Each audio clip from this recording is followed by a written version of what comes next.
Welcome back for another episode of the Skits and Giggles podcast. I am Pascal, and I'm joined by my co-host Bryson. Bryson, how's it going tonight, buddy? I'm doing good, Pascal. Welcome back, Skigglers. On this podcast, we like to talk about all the little stories of mountain biking in Switzerland. But we really haven't determined what is a mountain bike. What is a mountain bike? Well, I guess for me, it's pretty simple. It's a bike that is made for the mountains. So it's robust enough that it survives my kind of riding in the mountains, in the alpine, technical trails, big rocks, roots, all that sort of stuff. It has tires that give me grip. It's, as I said, robust enough that it survives that, but it's light enough that I can schlep it around if at some stage also want to explore the higher peaks in the mountains. And apart from that, it has two wheels, a saddle, handlebar of some sort, maybe some suspension, and that's about it. I mean, that's how I started. How about you, Bryson? Well, I really had the idea back in Canada what a mountain bike was, and it was like in the form of a trail bike, let's say. So whether it's a hardtail or a full suspension bike, it didn't matter. But now that I'm in Switzerland, I notice a lot of people climbing mountains on road bikes, let's say. And in a way, they're mountain bikes. They're just getting you up the mountain in a different way, not on a trail per se, but on another path. So maybe my conception of a mountain bike has changed to include all forms of bicycle transportation that take you up a mountain. I'm not sure yet. But you know what we can do? We can dive into the topic with Jan tonight. That's right. We had our friend Jan Favre on the podcast tonight to discuss all things hardtail, single speed, bike packing, geometry, tires, suspension, marketing faffs, and all these kind of fun things. And we dive deep into those topics. But before we jump in, let's just say a few words about our social and where you guys can find more information about the Skits and Giggles podcast. We are currently most active on our Instagram, where you can find our account under the handle Skits and Giggles, and you can skid right into our DMs. You can find our website with all the relevant links and info under the URL skitsandgiggles.com. Also, if you guys like what we're doing and want to know what's up, just give us a follow on Spotify. Hit subscribe on Apple Podcasts or wherever else you listen to great podcasts. Finally, sharing our episodes on your social or a heartfelt 5-star rating on your favorite platform goes a long way in helping us reach more people like you. With all of that out of the way, let's get back to Jan and all things fun about mountain biking. Catch you after the show. With the virtual handshakes out of the way, I think we get started. We welcome Jan Favre. Welcome to the Skits and Giggles podcast. How's it going tonight? Well, it's good. Bit tired from work, but stoked to be here. Nice one. Bryson, how's it going? All right, Pascal. And you? Yeah, splendid. I think for a little bit of context for today's conversation, we want to set the stage a little bit. So a couple of months ago, we did a little recording about our hardtails and racing hardtails and why we ride hardtails with our friend Louisa. We discussed about all the different concepts, like what is the benefit, what are the challenges, especially with racing, why would you ride one in the first place? And one of the coolest messages we got on the back of that one came from Jan that we have as a guest today. And we thought it would be cool to go a bit more in depth about his reply to the Hardtail episode. So do you want to give us a little summary of what your comments were on the back of that episode? Yeah. As far as I remember, it was about 50% rant with a little bit of truth in it. But I felt very triggered as a hardtail rider. I think the title of it was Hardtails and Other Stupid Ideas. I felt like building up a hardtail again was the best idea I had in the last few years. So I exaggregated some of the marketing things that you hear about full suspension bikes and why they are so good, and tried to counter all of them.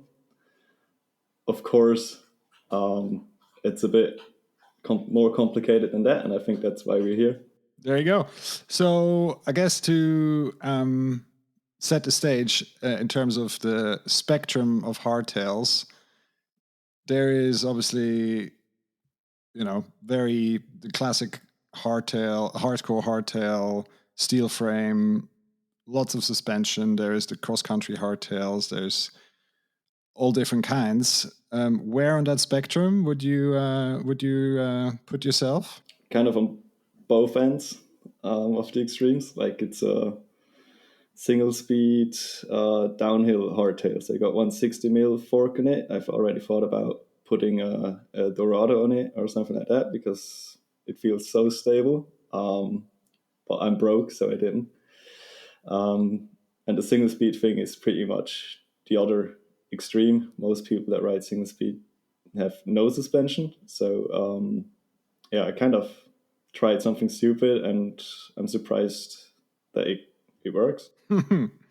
Very good. But the fun things. Of course, I have your response in my notes here in front of me, and I want to pick out some of the things that you mentioned.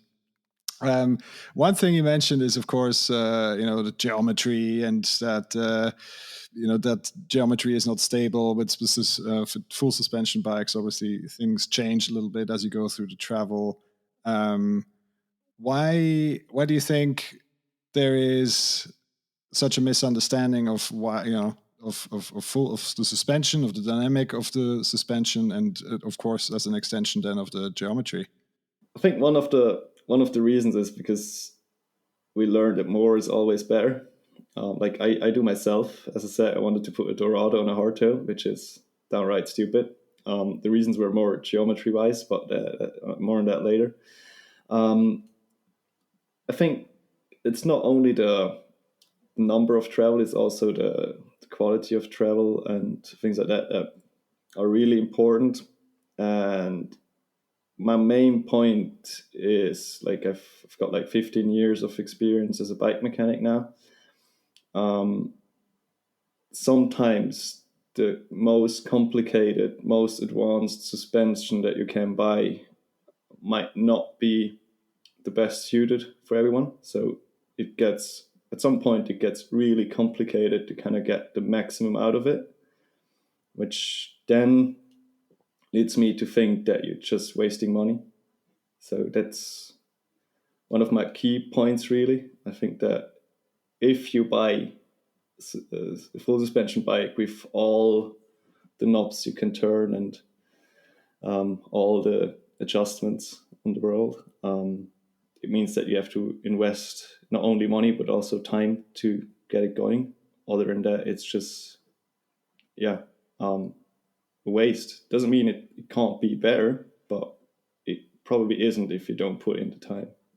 Oh, for sure. 100% agree. And it's I thought it was an interesting counterpoint to what we discussed at the time. And of course, suspension, if you only have front suspension, that my personal view is that if you only have front suspension, that of course it needs to be much better, much more balanced, much more accommodating, and you need to spend much more time on just figuring that piece out.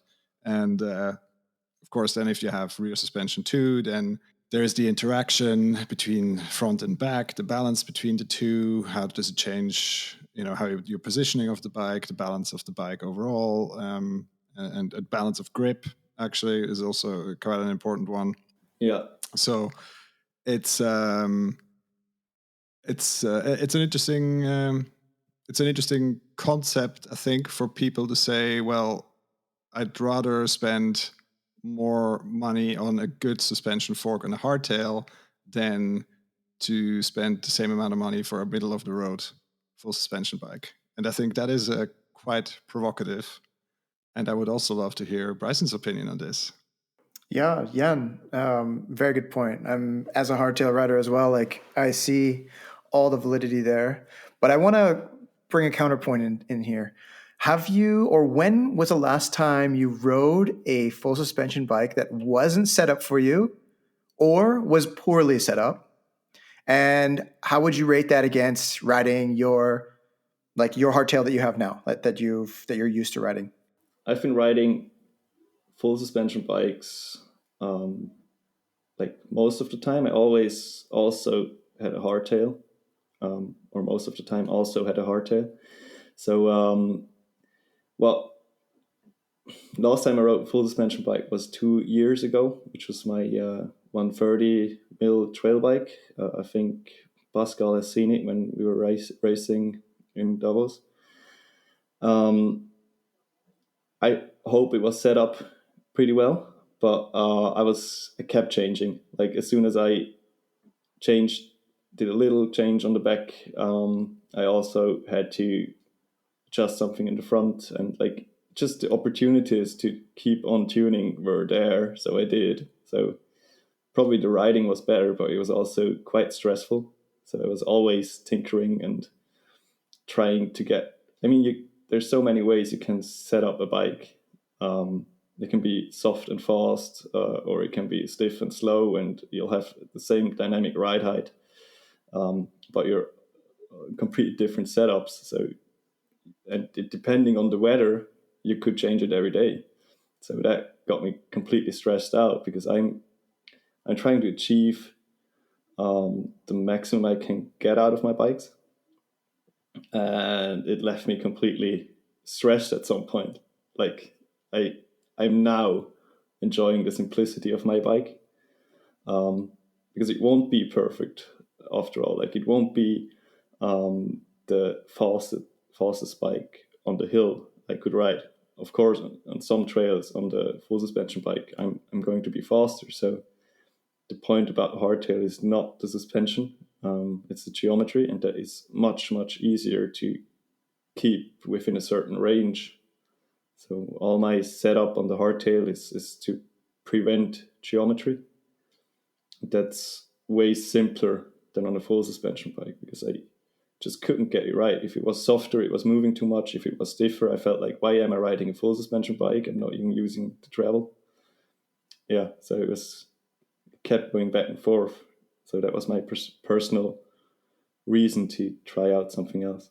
I also went back to a hardtail. Actually, I've flipped back and forth between full suspension bikes and hardtails over the years, and I adore hardtails. It's just a simple fact. You can just ride them. Yeah, like you said, you don't have to worry about all these things. And at one point, it just brings you a little bit closer because you're not worried about having this optimal setup. Yeah. You have a bike and it's set up, and it's like, okay, you have a front adjuster, maybe one or two, tire pressures like every other bicycle. But basically, when you remove all of those things, maybe they're distractions, maybe they are limiting yourself from achieving a performance. You can then focus on the task at hand, which is rallying the trail, right? And I think a lot of people jump off full suspension bikes and go to hardtails for this simple fact. Yeah. I mean, of course, there's always like the aesthetic and the feeling, but where do you fall in line with that comment? Absolutely, yeah. I think that's what happened to me. Like especially now with making it single speed, which is another quirky thing to do, but it just means that after a ride in the mud, I just basically clean my chain and extensions, and that's it. I was even thinking about having no suspension at all, but I couldn't find a suspension corrected fork that would let me ride with a 63 head angle. So that's the main reason I'm running front suspension. And if you have one, it has to be good. Other than that, I would be annoyed. So definitely, yeah. I'm probably in some ways I'm like one step ahead of you. So I just switched to a rigid fork. Nice. I found the Salsa Firestarter. It's suspension corrected for 120 mil 29er. So that's not a lot. So it's basically XC GO because it's impossible to find a 160 millimeter suspension corrected rigid fork. It's just no one's doing it. Why? But I can't imagine no one wants it now. Of course, it's a stupid thing, but yeah. Well, actually, we might have to send a message over to Andrew Major over at NSMB, because he's also a now rigid mountain bike evangelist, and he's kind of leading the march in some ways. But anyways, um, what I found was that I really did still enjoy riding that bicycle a lot, because now I could just concentrate on what I was doing. Like you said, you get back, you can just spray your bike off, and there's minimal care. And I've also gone single speed since maybe, I don't know, 2010 or so. Nice. So I'm definitely in the same camp where I understand like zero maintenance makes for a lot more riding than wrenching. And yeah, I'm happy with that. I urge you to give it a shot, actually. Yeah, I think I have to, because the one thing that steals me a day of riding is doing the suspension service. If I say a day of riding, usually I got like 2 or 3 hour window to ride. So if I rebuild my fork, that window's pretty much gone. So I've worked at Fox, so I know how to do it. But if you try and do it properly, it's still more than an hour. So yeah, it's still a few days a year that I lose because of the fork. So yeah, I want to try it, definitely. It's just I can't, like I also ride that one bike in the bike park, and I don't want to ride cross country head angle through berms. Like, it's just I'm not strong enough, I guess. And this is another major point, because I have a custom Geo hardtail, so it's actually got an extra slack head angle. But you're riding a production model, so you probably it's corrected for, let's say, a 140 to 160 fork, probably, right? Maybe you want to give the listeners just a rundown overall on your spec so that they understand the context of that. Yeah. So everyone that knows me pretty much knows that I'm a big fan of Kotick bikes. One of the reasons is that I have similar discussions I had with you, I had with Sai through emails. It started when I asked him what bike to buy, and I think we've written a couple of pages since then. We could probably print the book soon. But it's one of the reasons that got me super hooked on that brand. I mean, I pay full price, and but I'm still I'm very glad to put it out there. It's my 4th Kotick bike now. So I've started with the beefy 27 hardtail. I was so convinced that I bought the Rocket, the 160 mil enduro bike, which was my kind of geometry kind of experiment bike. Like, it was already it would already arrive with a very slack head angle, and I put in an angle set and a 29er front wheel, and bought it like 2 sizes too big, and just wanted to see if it rides. It did, but my back started to hurt, so I went back to the one smaller Flare Max that Pascal has seen me ride on. That was pretty much perfect. I loved it so much. But then Corona came along, and I was bored, so I sold it and built up the beefy Max. So I bought a frame, medium size, 450 reach. I'm 173, so not too long, but for me, it's pretty much my sweet spot. It's 29er frame. I deliberately bought the Hope single speed hubs, just to make sure I couldn't draw back. To Full kind of force me. Full commitment.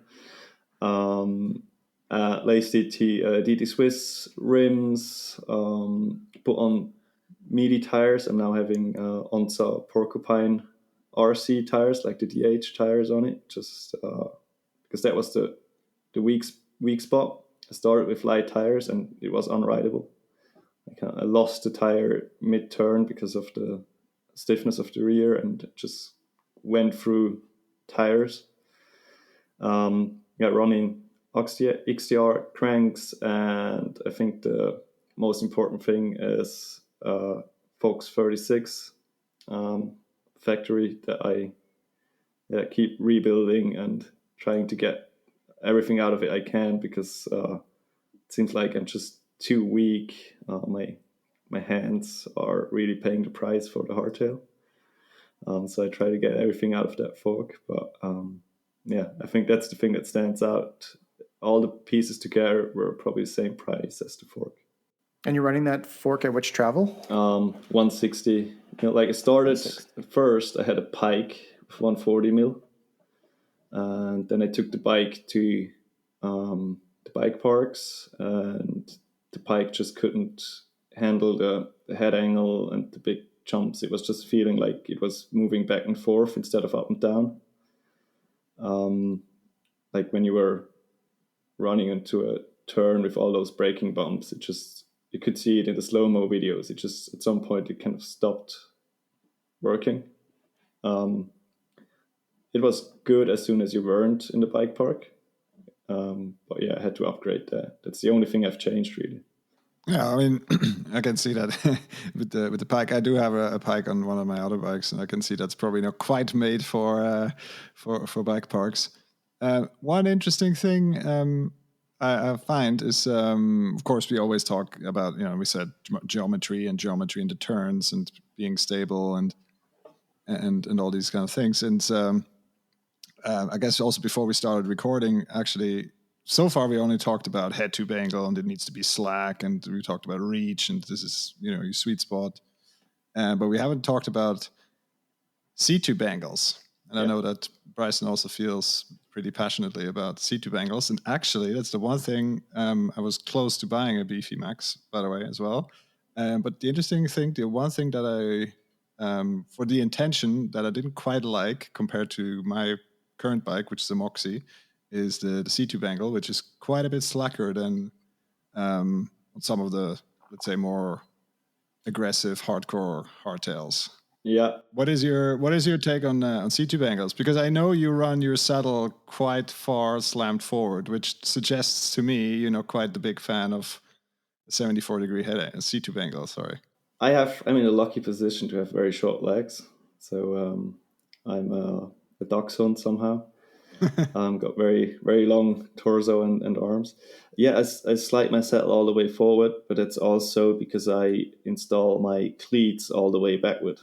So I have to compensate somehow, because otherwise I'm just not having my knee in the right position. So it's counterintuitive, but if you move your cleats back, you're actually moving your foot in front of your knee. And that makes my knee hurt. So yeah, there's definitely a too slack. Other than that, on the single speed, the saddle is only to lean the bike to the wall, really. Like the saddle it's nice to have it, but when you really need to put down some serious power, you won't be seated. Oh, for sure.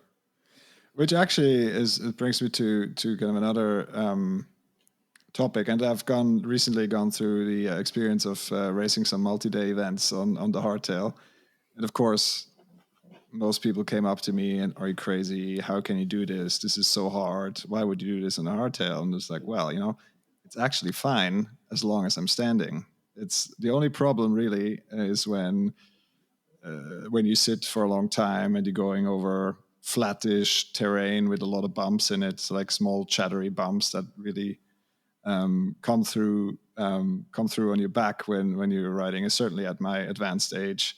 And so it's kind of the interesting angle is like the function of your legs in terms of not only with pedaling and suspension, but also how you stabilize yourself on the bike. And I think that's where this whole complex of C-tube angle, where's your saddle when you're riding, how you stand on the bike, in relation to all the different contact points, feet, you mentioned it, hands, the other, is kind of the important thing that makes a hardtail so attractive to be riding, because you don't have to think about where all the other things moving. It's just that's one of the things. That triangle is stable.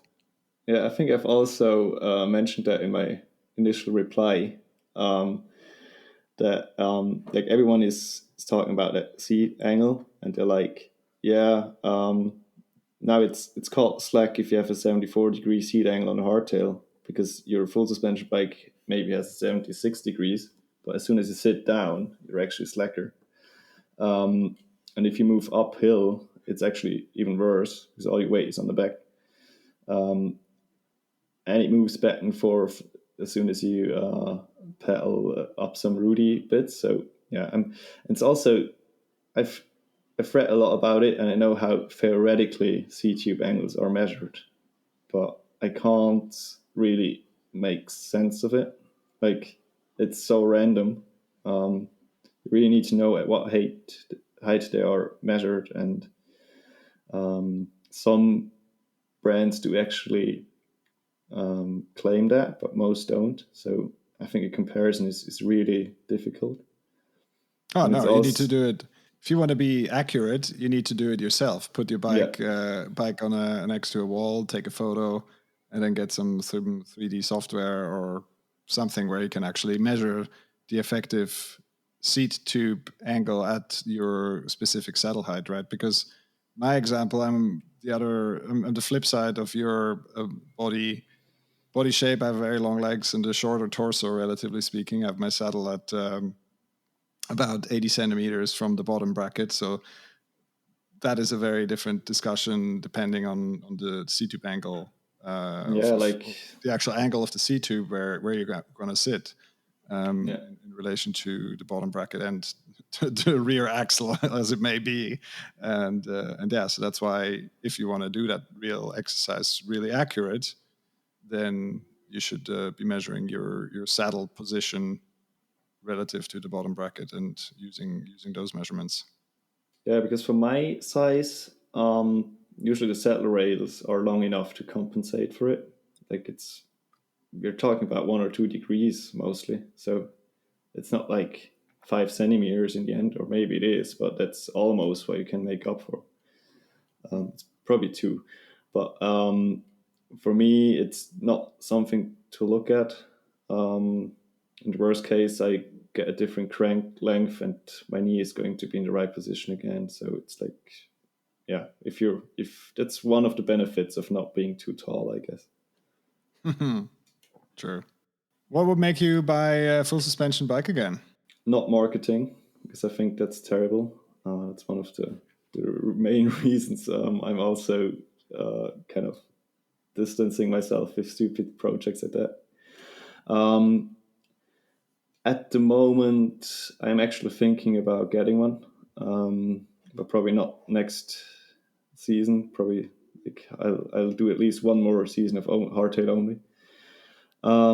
Actually, the trails around here, and funnily not the steep ones, but more the all-day Euro grinding days where you're constantly riding over rocks.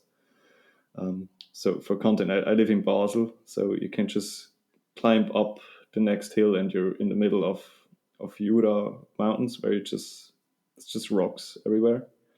And like I said before, sitting down on a hardtail and pedaling for a long distance, that's actually where it gets annoying. As long as it's steep and techy, it's not that bad because you got all the weight on the front anyway.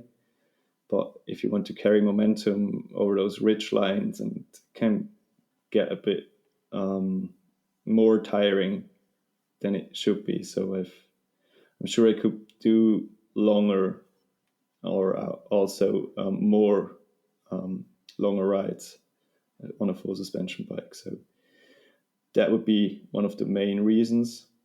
And maybe just the need for speed again. Like the hardtail prevents you from doing stupid things. You only do things you know you can do, because you're the only one that can save you, and you don't have some magic squish that kind of makes up for bad decisions. So yeah, but that's part of the fun. Part of the fun. You're older than me. You have to know. Yeah, no, again, as you say, I'm older than you, but I still think it's quite entertaining sometimes. Yeah, it depends on And, the size of the features you want to hit. Yeah, so the bigger features absolutely. probably. But joking aside, I mean, of course, I guess in summary of all the things that we've already said before, right? So it's kind of like, my personal opinion is like, if just because you're not running rear suspension, if you have your fork properly set up, you have the cheapest feature on any bike is good geometry. If you have your geometry, you're happy with that. That's where you're a perfect balance between your contact points, between your wheels. There's all the different things are in the right place. In my mind, there is not much that holds you back. I mean, the same rider compared to a full suspension bike. For myself, I know that there's obviously some trails that on a hardtail you will never be as fast as on a full suspension downhill bike or something else, but or a big enduro bike. But at the end of the day, that doesn't really matter to me anyway. But if I want to go for my local trails around Zurich, then some of the fastest times are on my hardtail and not on my enduro race bike. Yeah, also my fastest time on the local flow trail was on the hardtail, and by quite a measure. Like I think like 20 seconds faster over 5 minutes. It has a climb on it, but I think that's not the reason. So yeah, and also as the longer I ride the hardtail, the closer I get to the speed I had on the full suspension bike.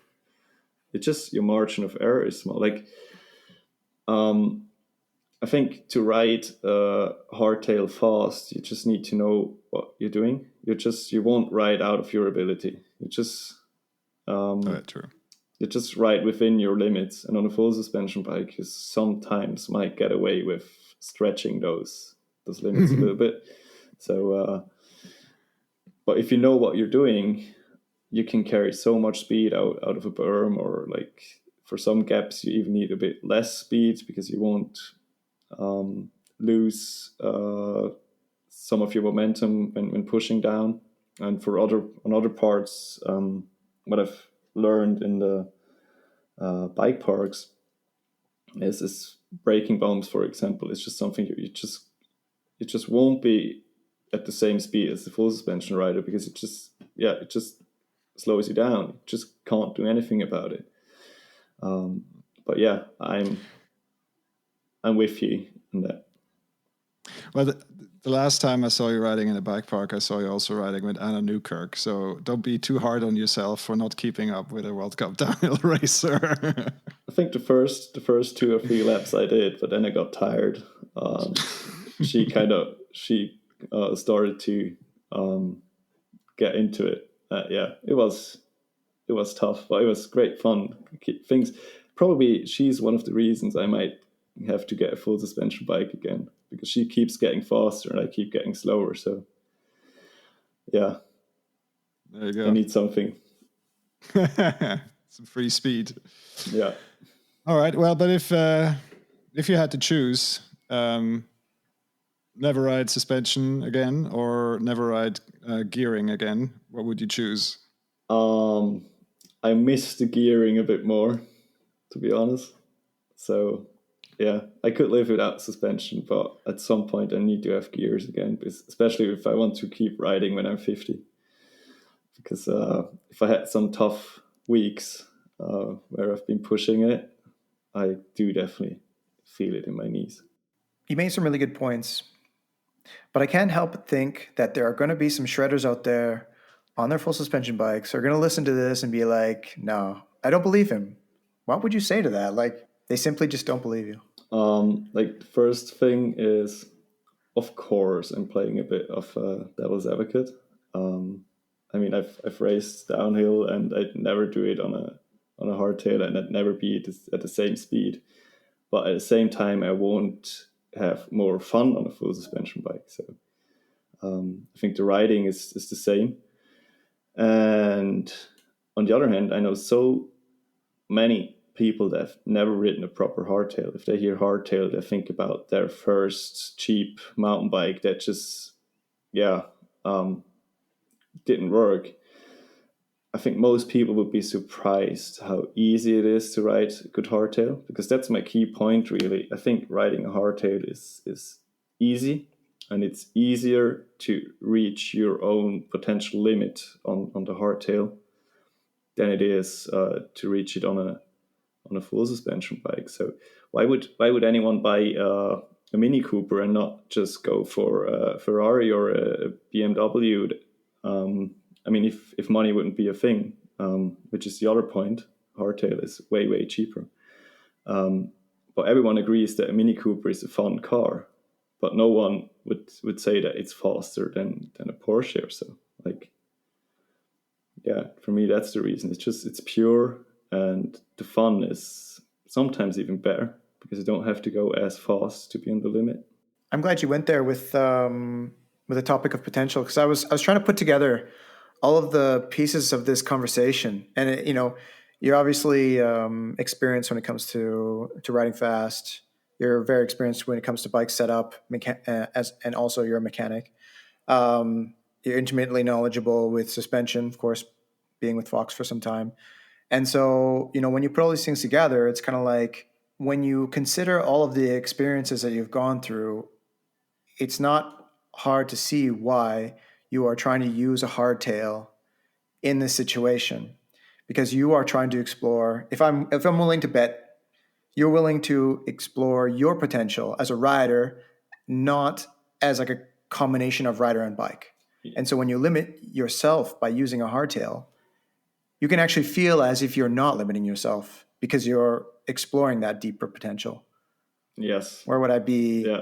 Yeah, that's pretty much it. It just you feel way more connected and somehow also more in control, because I kind of understand what's going on. So I got immediate feedback through the rear wheel. I just have to pick my lines, and if I don't have the traction on the rear wheel to correct it, or I just don't have the body strength to kind of sometimes make it out of a turn. If I entered it at the wrong angle, it just collapse, and there's nothing that saves you, and that's pretty much what makes it. I have to the riding.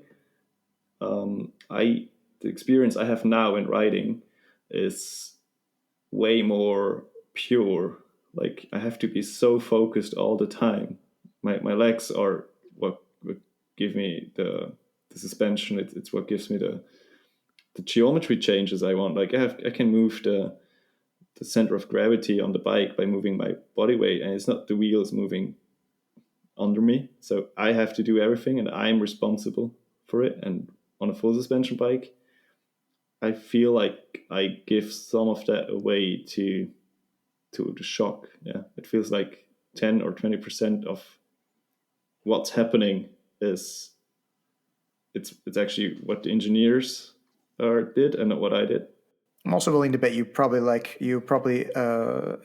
prefer to drive a 5-speed or manual transmission car rather than a automatic. Yeah, like my wife and we own a 2005 John Cooper Works Mini, so I'd never give that thing away. It's not the fastest, but it doesn't have to be. Like, it's just a stupid little car, and it resembles my bike a bit.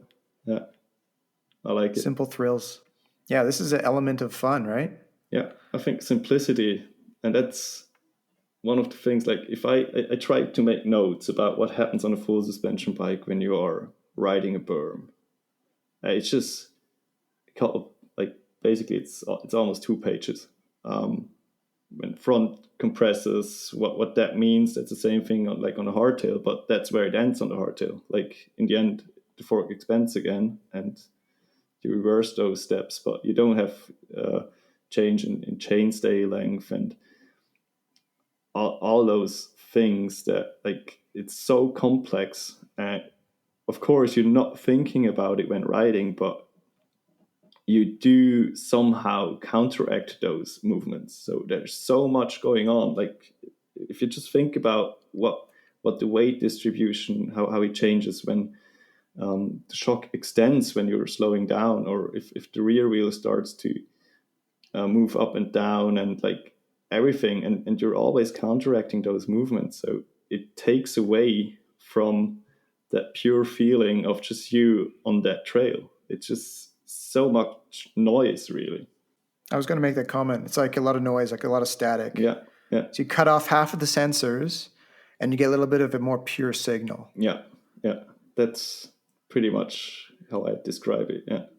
One of the things that I always hear is like, why are you riding a hardtail? And I was like, why don't you? Like, you're basically spending 5 times the money I did for my frame just to make sure you don't feel as much of the trail you're riding. Like, but we go out there to feel what we're doing, right? So this doesn't make sense to. I wouldn't go to the cinema blindfolded. Like, you want to feel what's going on, right? Actually, I always, when I get that question as well, and I always think of it as a rhetorical question, because what I understand from that is they're asking, not me, but they're asking themselves, why don't I ride a hardtail? Why don't I have single speed? Why aren't I riding with pins only in one side of my pedal? And, you know, that's how I go about it. I mean, I don't really think of it as a direct question to me. More people should ride hardtails. It's fun. Yeah, I think to reconnect a bit, and also to, I mean, you can't. Chances that you're not riding the best bike for you possible on the world it's pretty big. Like, chances are that their bikes could be much better if they wouldn't have to be within categories, or like if whatever. I'm not going to deep into the business side of things now, because there has to be reasons why things are done like they're done, even though I don't always understand. But why even try? Like, it's not going to be the best thing anyway. So you could just make it simple and pure, and that's it. Yeah, that's absolutely. When I think about a mountain bike, what is a mountain bike? I've thought about it a lot, and I've distilled it down as to a vehicle, a two-wheeled vehicle that's capable of holding or having treaded tires, because the tread is what really sets it apart from every other type of bicycle. I think that's my opinion, and that's like what I would consider the purest answer for a mountain bike. So slope stylers are not riding mountain bikes. In some cases, not. Okay. But so okay, let's dig a little bit further. So what's your take on that? Because I also want to know where you consider the tire setup in terms of a hardtail, because I think it's a very important part of a hardtail setup. Yeah, I don't only. I think tires are not only a very important thing about a hardtail. I think it determines pretty much where that bike is going to be ridden, in the best case, or other way around. But I agree on that without not with tires, it's probably not a mountain bike. I agree on that. Yeah, on a hardtail tire setup, you're always in a bit of a tough spot, because you need the tires for suspension, and on the other hand, you need them to be tough, because especially on the rear wheel, you'll have so many rim strikes and other mishaps, and all the force goes straight through the tires. I think that's one topic. And the other thing, I go back on that later. What is a mountain bike? I thought about this a lot with the upcoming of those SUV e-bikes, because for me they're not mountain bikes, even though they got like threaded tires, but they're just terrible bikes to do a hiker bike as well, for example. So for me, a mountain bike is basically a bike that you'd happily take to the mountains. Like, you'd actually carry it up a mountain if needed, because you could get a benefit out of it. If it's not worth to carry it on your back on top of a mountain, then there isn't a reason it should be there in the first place. Like, yeah, I'd never consider a 30 kilo e-bike a mountain bike, because it's just a very bad motorcycle. But yeah, that's an opinion as well. But I thought about that a lot in the last couple of years. So at some point, even a badass gravel bike can be a mountain bike to me. Like if you take it to the mountains and you feel like you're on the right spot with it, it's a mountain bike. Well, I mean, the cynical view of gravel bikes is that it's just, time machine it back 30 years and you arrive at what mountain bikes used to be at the time. But that's a fun thing. If people that own a very badass full suspension bike and a gravel bike ask you why you ride a hardtail, Oh, yeah, that's and you're like, the irony of that situation. Yeah, it's just, but that's what I mean with fitting into a category and just marketing, social media, all that peer group pressure. Single speed hardtail rigged bike is fine as soon as you put drop bars on it, and if not, you're just a crazy guy. I think it's very random. So we've talked about what a mountain bike is and what we mean with a mountain bike, but I mean, I think what I'm hearing is that the mountain bike is much more for you. It's not only just the thing that you do ride around the forest. You do much more with it. And I follow you obviously on social media, and I saw a couple of your photos from a recent riding trip. And maybe you can elaborate a little bit on what else you do with your bike that obviously also drive your choices that you've made since you started this project with the single speed mountain bike. Yeah, exactly. So I've mentioned before that when I've started that project, it was during Corona. I was bored. And I thought, what is a basic what do I lack in terms of bike? And that was when the hardtail started. I saw a lot of potential. One of it was bike packing as well. Like not only I was intrigued by the idea to have one bike that doesn't need any maintenance that I can take everywhere. So from bike parks to, and that's the other extreme, bike packing. So I think that's one thing that you can only accomplish on a hardtail that easily. My dad followed me on that trip on a full suspension bike, and it was harder for him to get all the stuff on the bike than for me, for example. For him, it must have been easy, right? Because he had a mechanic with him. Yeah, but we didn't have a single mechanical, so that's the good thing. What we did, I can kind of give a bit of a context. I got married this year. My wife is Bavarian, so I've been to the very east of the Bavarian forest where her family is from, and it's a very interesting area. There is one of the biggest natural forests still existing in Europe, which is basically untouched. And it's also the Czech-German border was part of the Iron Curtain. So when I've been there, I've did a lot of hiking with my dog, and I've always seen interesting things. And the area is it's really big. So I wanted to explore that. And that's when the plan grew to do a bikepacking trip. First, I got to admit I've never done any multi-day bikepacking before.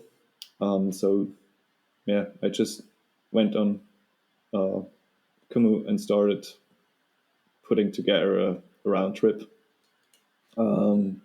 We did end up being in hotels most nights. It was also quite interesting to see the differences there, but it was a pretty good trip. But I have no experience how long should be a one-day trip and how many vertical meters can you do, like on the 7th day on a single speed bike with added weight. That was a lot of excitement when we started. Could be a little bit of context. My dad joined me as well.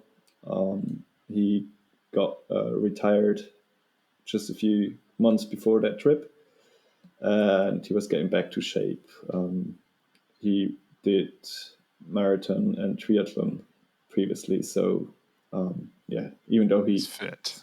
he was fit, and I felt like I have to be gentle on him, and I planned a 7-day trip where we did 60 to 80 kilometers a day with about 1,600 to 2,000 meter of climbing a day. Like, the idea was to do a mountain bikepacking trip. So we always, if there were trails in the area, we took them. So we didn't just go from A to B. We went pretty much zigzag. You can imagine between the German and Czech border, there's basically a pretty high ridge line.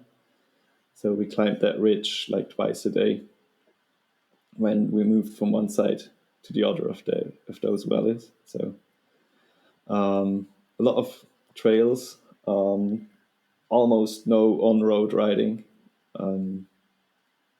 We installed Maxxis Minion tires on the front and double down aggressor in the back, because that was the best compromise between rolling speed and ability to still ride the trails there, because I knew from hiking that there were pretty gnarly trails. So yeah, that was kind of the setup for the whole trip. It turned out, like I go more into details in a hobby, but it turned out that my dad was not the problem. He was 64 years old, like double my age, but he had gears and a full suspension bike, and he was fit. And I was riding my single speed 29er. I got a 34 teeth chainring on the front, 20 teeth in the back, because that was I'm riding around here, because that was the lightest gear I could still pedal out of the turns to hit some jumps around here. So I did change that, but I just added a lot of weight, like basically everything I needed for 1 week of riding, which kind of made it feel a little bit harder. And yeah, that's how we went on. Like, we started at my wife's uncle's house, and there was as much preparation as we basically had. I didn't, like, my clothing I packed exact from riding clothing was part of swimming shorts, a tank top, and flip-flops, because it was like July. But I didn't check the average weather in the Bavarian forest in July. I mean, it was in June. Sorry, it was in early June. If I did that, I would have known that it won't be much more than 20 degrees. But yeah, that was how well prepared. Needed. Yeah, that was how well prepared we were. Like I was. Yeah, it was interesting. Also to see the difference between the German and the Czech side of the border, and also all the. It's really well made along the Iron Curtain. There's like so many info posts where you could read, like we were reading for a couple of hours a day, I guess, just to kind of soak up all that atmosphere. Was I don't even know how to start. I did some preparation, but now I'm a bit lost, because there was so much going on. You had the riding on one side, which was insane. There were parts, like, we didn't ride on any area that was not allowed to ride. So that was, even if Kamut would let us through a forbidden trail, we wouldn't ride it, because it's one of the last untouched areas in Europe. So we did respect that. But still, there were so many trails that were they're not even walked that often. Like, it's just awesome riding. Even though with all that added weight, of course, you weren't like shredding because you were traveling, but the peacefulness of those forests was amazing. And then you had every other hour you had one of those memorials where you had like there used to be a town here, or this is where the Iron Curtain went through, and you just saw like you still could see all the destruction, and was especially what was going on at that time, or still is going on in Ukraine, where it all kind of lifts up again. I was a bit overwhelmed. It's still hard to put it into perspective, and like through family, you have a connection to this area that has suffered until just a couple of decades ago. Still struggling a bit to put into to words, to the atmosphere that you get into traveling by your bicycle. It's very quiet. You can see a lot, but you're still getting pretty long distance in one day. So there's much you try to ask many questions about the area. So we did basically, I should have said in the beginning, but we did basically a round trip around the Bavarian and Sumawa forest, which is that big nature reservoir. Very interesting area, yeah. I didn't know anything about the Czech side of the border before. Like I didn't have time to read into it, or we did all on the way. Every evening we spend hours on Wikipedia and recapping what we've seen that day. I think that's one of those things that I think bikes can give us as well, like those experiences. The little freedom machine. Yeah. To explore the world. Exactly. I got a lot of great imagery from your tale about your trans bike pack duro. But did you encounter anybody? It sounds like it was pretty remote. Other than the hotels, I mean. Like, did you see anybody on the trails? No. Or in the forest? There was one spot, I forgot the name of it, that was pretty well known, where you got like those stone formations on top of a mountain. It looks like you're somewhere in Canada. Very, very beautiful. There were a few people, but apart from that, like on the Czech side of the border, there were many bike paths, like mainly for e-bikes and just commuters. And there were cafes every now and there. So we went back on those roads where there were like tons of people. But because we were zigzagging all the time, as soon as we went off those main roads, like there weren't many roads through that forest, of course, there were only bike paths. And they were used like roads because there were so many bicycles. But as soon as you strayed off the path, we were pretty much on our own all day battling. It was raining pretty much all the time, and but I think it added to the experience. I just wished I should have brought other shoes than my flip-flops. Well, you made it through, and it's a very inspiring story. Actually, I'm going to start looking up. Maybe you can share your Komoot route with me, because I'm going to take a look at that area as well. At one point, we even went down one of the Czech Enduro Championship stages. So there was one drop I didn't do with all the bike packing, but it's the only part on the trail where I had to get off the bike. Yeah. There would have been a different kind of yard sale. I was like, bike packing gear everywhere. Big explosion. I was simply not convinced that I would be strong enough to survive the impact, because I had most of my weight on my shoulders, because I didn't have enough money to buy all the fancy bikepacking gear you could have. So I just filled my front triangle and the rest was on my back. All right. Well, we do get towards the end of our time tonight. So I think we want to move over to our closeout questions, if that's okay. Yeah. Cool. Well, our first question is, we ask our guests about the first bike that got them really stoked on riding. That was one of those shitty hardtails I mentioned earlier. When I was a kid, my dad gave me one of those, I'd call it dirt jump replicas. Like the frame looked very aggressive, very low slung, which is one of those things I adore most about hardtails. Just that straight line. I still have that frame in my mind, just straight line from top tube to the rear wheel. but it was like, of course, I loved it. I've ridden it every minute, and it lasted 5 months, but the damage was done. I then went on to destroy my dad's bike, and I was only like 12 years old. And that's when he decided that I needed a Kona Stinky. Yeah. So I think it was a Crosswave rock hopper, that first bike. And then the first proper mountain bike, I think, was a Kona Stinky, the original one with the military green one. Oh, nice. Classic.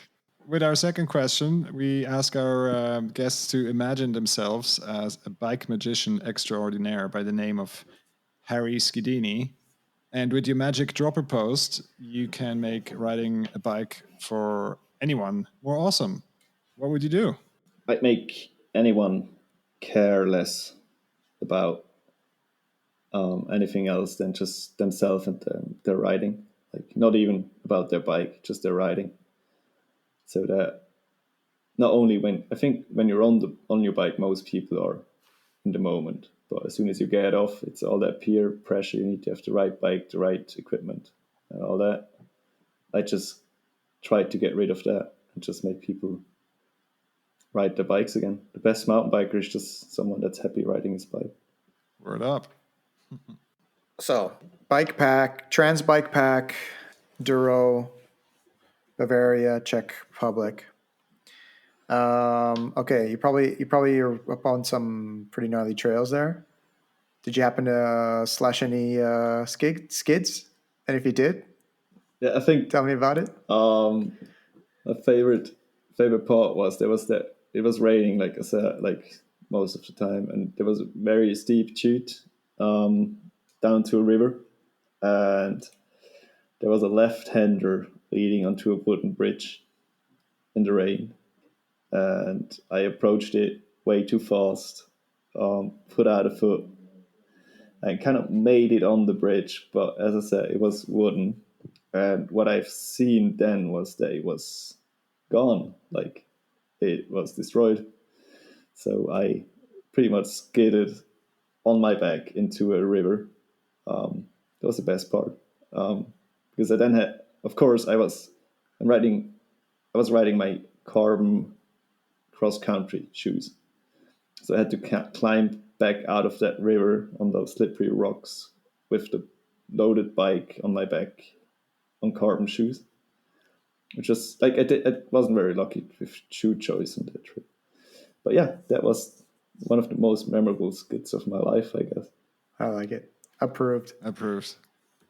All right. Well, I guess with that, we get towards closing out the show. Jan, thank you very much for your time. This was really, really cool and great to catch up. If our listeners have any questions about geometry, the appropriate bottom bracket height, where can they find you? Where can they reach you? I'm on Instagram, of course. What's my name at the moment? Too Harry Chase. Yeah, Too Harry Chase, because me and my dog are both Chase. I'm Jan, she's Jaspis. And it's basically my dog's Instagram. So if you only see dogs, that just means that I didn't have time to post bike stuff. But that's me. There you go. Sweet. We'll put that into the show notes so people can check out the dog life of a single speed rider. All right. With that, thank you again. It was really cool, and I hope to see you soon. Thank you. On our Hardtails. Yeah, definitely. Thanks for listening. We really hope you enjoyed this episode. Pascal and I put a lot of heart and soul into this podcast, and it means a lot to us that you've listened to it. We'd also really appreciate if you shared it with the people that you know and care about. Until next time, Skigglers.